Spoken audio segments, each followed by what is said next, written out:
Now, 855-400-SAVAGE. 855-400-7282. SAVAGE. Hey, our Savage Nation is sponsored by SwissAmerica.com, the only company I trust for wealth insurance, gold and silver. Call 800-BUICOIN.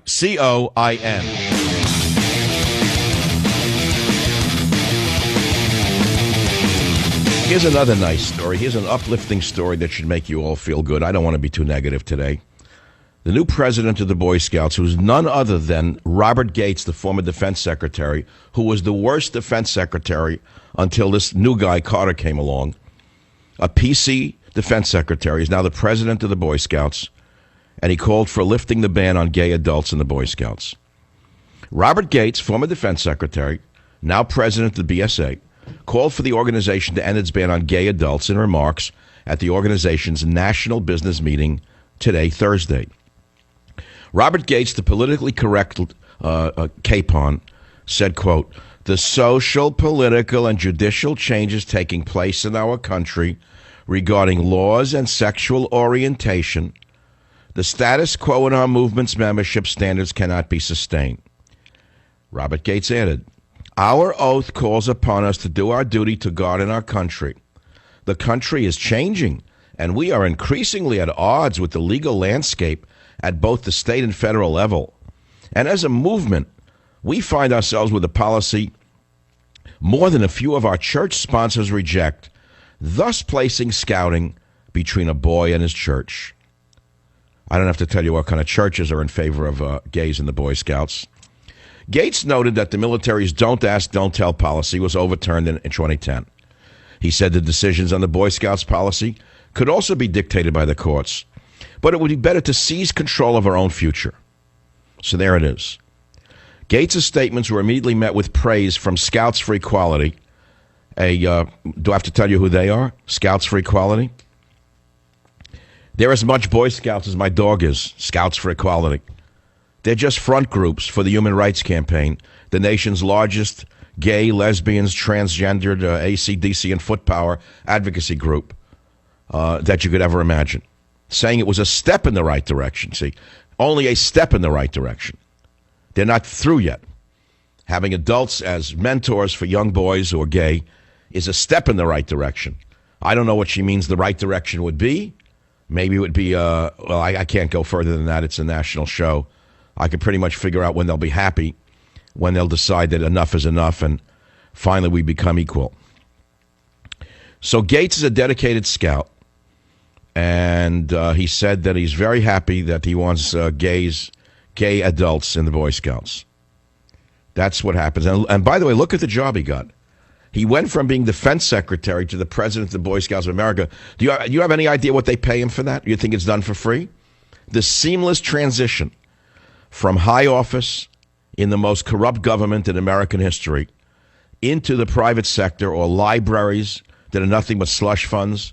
Incomprehensible this would have happened in our lifetime. And it all starts with a little thing, even dwarfs started small. There's an old movie by that title. Even dwarfs started small. So when corruption starts and the people say nothing because of apathy, the corruption grows. When morality starts to collapse in a nation and people say, what can I do about it?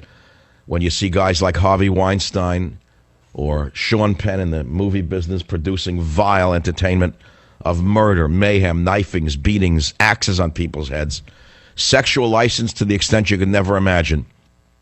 And you say, well, look, I don't believe in censorship. I'm a good liberal. They can do it. I don't have to go to see it. There's no longer any movie codes, nothing. Everything is gone. The morality of the nation is gone. And once the morality of a nation goes, so goes the nation. Write that down, because you haven't heard it today, have you? Once the morality of a nation goes, so goes the nation. And that's the rest of the story. Let's go to the callers. Madeline on KSFO. Welcome to the program. What's on your mind? Yes. Well, go ahead, speak. Who was saving the poor Christian? All right, it's enough for what are we doing here with call screening? I call somebody, he's like, yes, like she's vomiting on the air. Give her a barf bag instead of a telephone. 855-400-7282. KBOI Radio. Tony, are you ready? Tony, are you ready? Here we come. Go ahead, please. All right. So, yeah, I believe Obama's deliberately trying to destroy America, just like he's been involved with destroying the Middle East. They're trying to take down, well, if you're going to rebuild something or replace something, you have to send in the demolition. That's right. In other words, one of the tenets of Marxism, people say he's not a Marxist. Let me explain. One of the key tenets of Marxism is you have to, if you want to make an omelet, you got to break a few eggs. So he's breaking any egg he can that is Christian in dominance, whether in the Middle East or in America. He wants to remake a scrambled world in his image of a scrambled brain. Yeah, well, it's what the Muslims are. I think that I think he's a psychological basket case. I think he's one of these high-functioning maniacs. You know, the world is filled with high-functioning psychotics.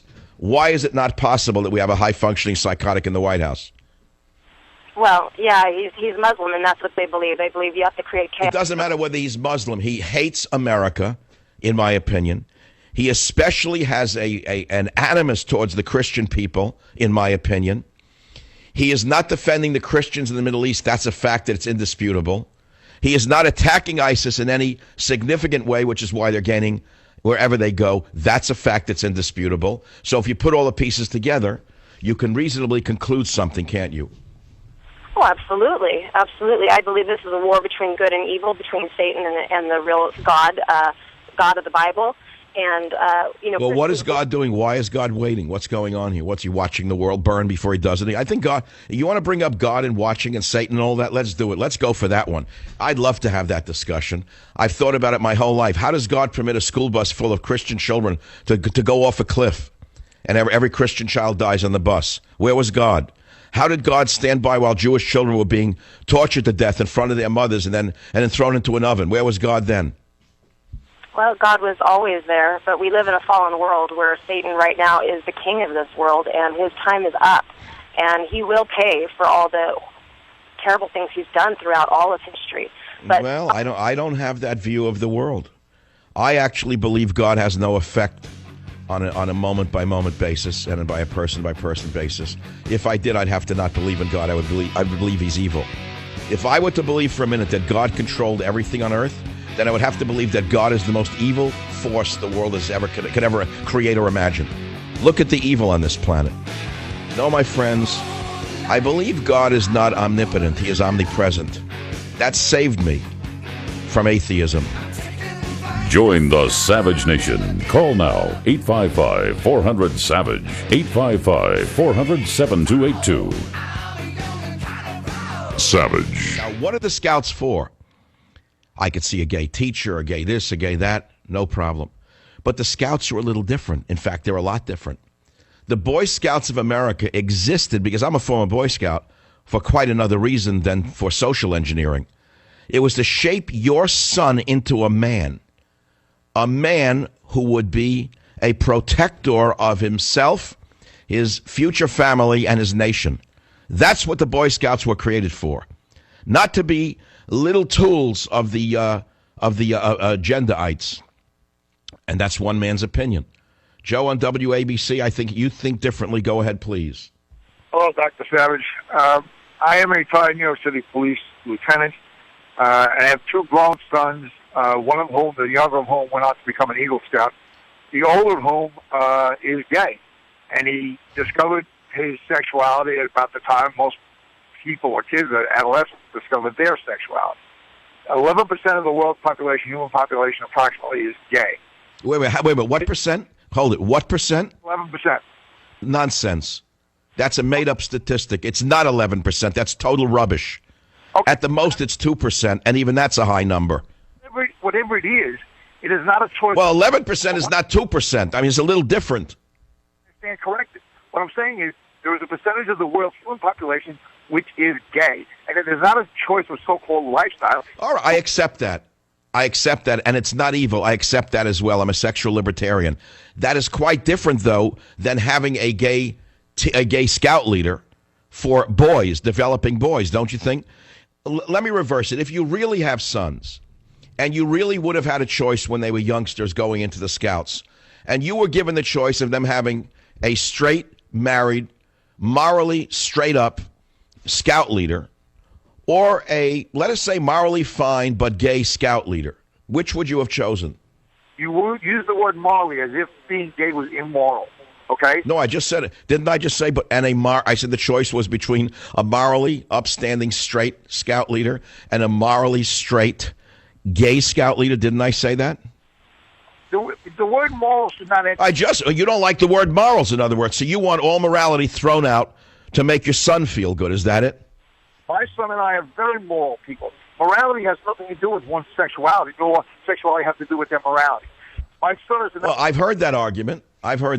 So where does that end? Tell me where that argument ends. Let's put the word gay out of it, which is explosive. Where does the word morality end and begin with sexuality? Do you have any limitations on that? I do not. I'm asking you to... Well, we're saying, wait, so 5 people sleeping with a dog would be moral to you? What does someone go from I just asked you what is moral in sexuality. I said take the word gay out of the discussion. You said that gays have nothing to do with morality. I said, okay, fine, I'm a sexual libertarian. And I said, what are your limits, though, on sexuality? Where are your moral limits on sexual behavior? Are there any? That's what I'm asking you. Between humans consulting adult humans? No, there is no limit. There is no limit. So 5 people and a dog would be fine. That is bestiality. That is a perversion. That is... All right, wait. So wait a minute. So you do have limits, and you say there is a limit, and that limit would be at bestiality. Is that fair or not? You're comparing apples and oranges. No, I'm asking you to follow an argument. You just admitted that there are limits to sexuality in terms of morality, and your limit would be where bestiality enters the puzzle. Yes or no? Heard this ridiculous argument against homosexuality. In other words, you're losing the argument because you could see the chessboard, and as a smart former cop, you already lost the game. So now you're starting to grumble and say that you don't like the game and you want to throw the pieces off the board. First, you said there is no morality in sexuality. I said there has to be. I said, would you accept 5 people and a dog? You said you're mixing things up. I said, no, I'm not mixing things up. I'm asking you if there's a limit in your concept of sexuality with regard to morality. And you said, yes, when bestiality enters the picture. I don't think that that's an unfair discussion. But that's not sexuality. That is a mental, that is a perversion. It has nothing to do with human sexuality. That is perverse. Are you sure? Are you sure that that's perverse? There are probably groups that would disagree with you. Well, of course, the people that like to lay with beef. But... I'm sure there are people who would say to you that people can be polysexual and sexual with animals, and there's nothing wrong with it if the animal's not injured. Well, they can argue that all they like, but they're wrong. Okay, that is. So I understand that you have some morality in you. You're actually getting angry at the thought of it. Incredibly moral person, as is my son. All right, wait a minute, hold on now. Do you realize there are people who feel the same way about homosexuality as you do feel about bestiality? Are you aware that they're not all evil people? Well aware of it. Of course I'm aware. I'm more sensitive to it now, although I've always been, now that I have one of my children is gay. But I've always... All right, hold it. This is a very good discussion. So the question becomes, shouldn't those who find homosexuality morally reprehensible be entitled to know that their scout leader is gay? Well, it's none of anybody's business what my sexuality is. I was a scout leader. My sexuality was no one's business. It's nobody's business? Then why did Robert Gates just give a speech saying it's everybody's business? And there should be gay, and there should be adult gays in the Boy Scouts. Is that our business? I don't think they should be excluded. I'll leave it at that. I just don't think one's sexuality should not be a reason to exclude them from the military, from teaching, from leading scouts, whether they be a lesbian in the Girl Scouts or a homosexual man in the Boy Scouts. Okay, and I'll tell you something else too, which has always bothered me. There are women in Boy Scouts. They don't belong there. When I was a boy, the only women we saw was the den leaders in Cub Scouts. Then it was men teaching boys, older boys, how to teach younger boys. That's what it's all about. It was women teaching boys how to do what? When we were Cub Scouts, there were den leaders. The den leader was a woman, okay? Yeah. That was the end of women. When we went into the Boy Scouts, that was the end of women. It was all men, okay, supervising, because they don't teach. In Scouts, as you well know, men don't teach the children. Men guide the older boys teaching the younger boys. That's what it's all about. No, I do remember now that you mention it. There was a den mother. Now I remember way back when. Yes, there were den mothers. The outdoor life and civil responsibility. I actually liked my den mother. I think I had fantasies for her. I think she was a very positive role model because at least I got to decide that I liked her. I mean, I had a desire for her. It was very good as a young boy. The understand. You would not have had one for my Scout leader.